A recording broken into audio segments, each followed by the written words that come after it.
Setelah sempat surut, banjir di Subang, Jawa Barat kini meluas hingga merendam ribuan rumah di 5 kecamatan. Sebagian warga kini mengungsi di masjid dan di kolong jalan layang. Ayo mak, keluar, ayo. Dipegang tuh. Intensitas hujan yang tinggi membuat ribuan rumah di Subang, Jawa Barat kembali terendam banjir. Bahkan kini banjir meluas hingga merendam ribuan rumah di 5 kecamatan. Ketinggian banjir bervariasi mulai dari 1 meter hingga 1,5 meter. Di Desa Mulyasari, Kecamatan Ciasem, ketinggian banjir yang mencapai 1 meter membuat warga harus mengungsi. Warga di Desa Mulyasari kini mengungsi di masjid dan di bawah flyover Pamanukan. Mereka berharap bantuan pemerintah berupa makanan dan selimut bisa segera disalurkan. Hari ini kita mendapatkan laporan ada beberapa titik khususnya di 4 kecamatan di Pantura. Ya, selain kemarin ada di Ciasem, sekarang yang bertambah diantaranya Belanakan, Agasari itu ada di Kecamatan Sukasari, Loigon Kulon sama di Pusaka. Selain intensitas hujan yang cukup tinggi, banjir juga diperparah oleh banyaknya sungai yang sudah dangkal sehingga mudah meluap.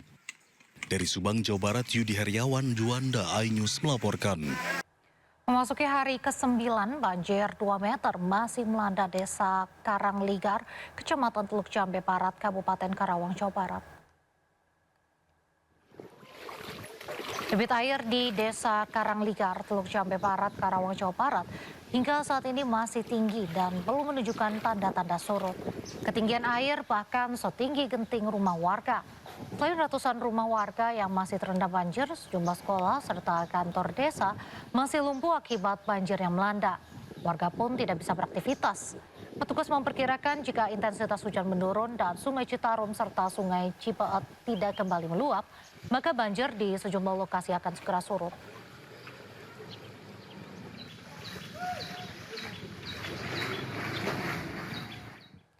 Pasca bencana longsor di Cisarua, BMKG kelas 1 Bandung memperingatkan potensi cuaca ekstrim di Bandung Raya masih berlangsung hingga 2 pekan mendatang.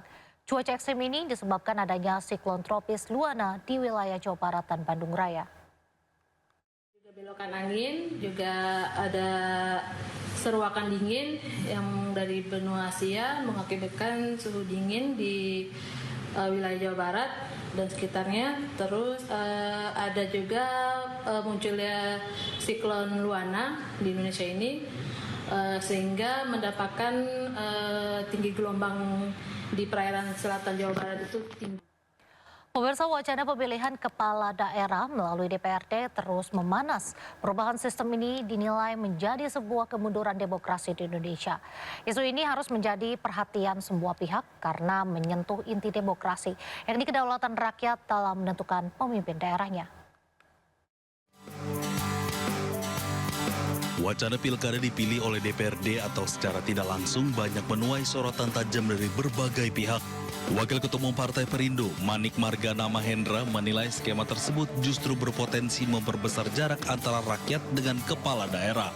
Hal ini disampaikan politisi muda Partai Perindo tersebut dalam diskusi Sekolah Kebijakan Kita bertajuk Polemik Pilkada Tidak Langsung melalui DPRD di Jakarta Selatan. Pemilihan melalui DPRD itu tidak sama sekali menjadi pembahasan dalam revisi Undang-Undang Pemilu. Yang kami harap juga revisi Undang-Undang Pemilu itu lebih fokus sekali lagi kepada bagaimana caranya kita bisa menurunkan biaya politik yang mahal, kemudian cara upaya masyarakat bisa mengetahui calon yang lebih baik gitu ya, itu yang kami harapkan. Sorotan tajam terhadap isu ini juga berdatangan dari kalangan akademisi. Mereka menilai wacana pilkada melalui DPRD juga memiliki konsekuensi serius terhadap prinsip kedaulatan rakyat yang berdampak ke berbagai sendi kehidupan. Dampaknya yang paling fatal adalah pilihan yang inkonstitusional dan menjauhkan hak rakyat untuk memilih pemimpinnya. Jadi dampaknya nanti bahkan bisa pada ketidakpuasan masyarakat, ketidakpuasan yang kemudian dilampiaskan melalui jalan-jalan yang justru tidak produktif dalam mendukung pembangunan. Tentu kita punya pengalaman buruk pilkada tidak langsung atau pilkada lewat DPRD, khususnya pada era Orde Baru. Kita melihat bahwa kualitas pembangunan daerah, otonomi lokal juga tidak berjalan dengan baik, yang pada akhirnya tentu masyarakat juga yang kemudian merasakan hal-hal yang kemudian tidak mereka inginkan. Perubahan sistem demokrasi tidak boleh diputuskan para partisipasi publik. Keterlibatan masyarakat menjadi elemen penting dalam menjaga legitimasi dan kualitas demokrasi. Dari Jakarta, Henry Aprilia, Jaka Samsa, iNews melaporkan. Terima kasih masih di Sindo Malam. Pemirsa, diterpa angin kencang, atap Masjid Al-Itsom, Tangerang Selatan, Banten ambruk saat jemaah sedang melaksanakan sholat. Para jemaah berlarian menyelamatkan diri.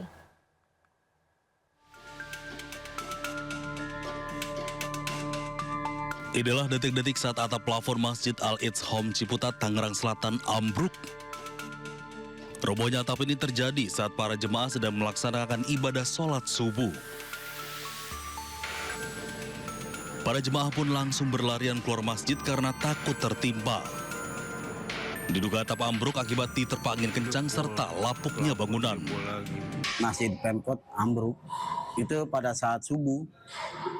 Waktu jamaah lagi pada sholat subuh, tiba-tiba di arah belakang dari atas itu ambruk atapnya. Untungnya nggak nimpa jamaah.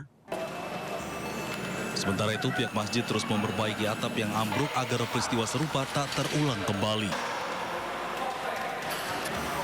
Dari Tangerang Selatan, Banten, Nunung Purnomo, iNews melaporkan.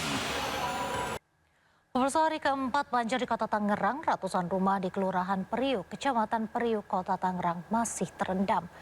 Warga masih bertahan di posko pengungsian.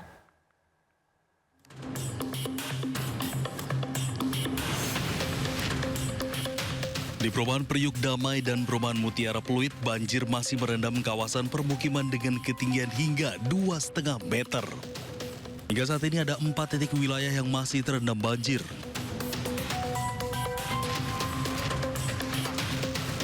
Sebelumnya ketinggian air berangsur surut, namun hujan kembali mengguyur wilayah tersebut sehingga air kembali naik. Kita lihat untuk ketinggian air, kemarin sudah mulai surut sekitar 1 meter. Namun pagi ini karena semalam sekitar pukul 1 sampai pagi tadi jam 4 turun hujan cukup deras. Jadi ketinggian air kita lihat pagi ini sudah naik lagi. Sekitar 40 cm naiknya. Pemerintah Kota Tangerang terus memaksimalkan sejumlah mesin pompa air di wilayah terdampak banjir agar bisa segera surut dan warga dapat beraktivitas kembali. Dari Tangerang, Banten, Sukron, iNews melaporkan. Kasus Hogi Minaya, tersangka kecelakaan yang menewaskan 2 pelaku jambret, telah diselesaikan lewat keadilan restoratif. Gelang pelacak atau GPS di kakinya sebagai tahanan kota sudah dilepas oleh Kejaksaan Negeri Sleman. GPS itu sebelumnya dipasang agar tersangka tidak bisa keluar dari Kabupaten Sleman, Bantul, dan Kota Yogyakarta. Hingga kini statusnya masih sebagai tersangka sambil menunggu proses perdamaian selesai. Hogi berharap proses perdamaian lewat restoratif justice segera rampung.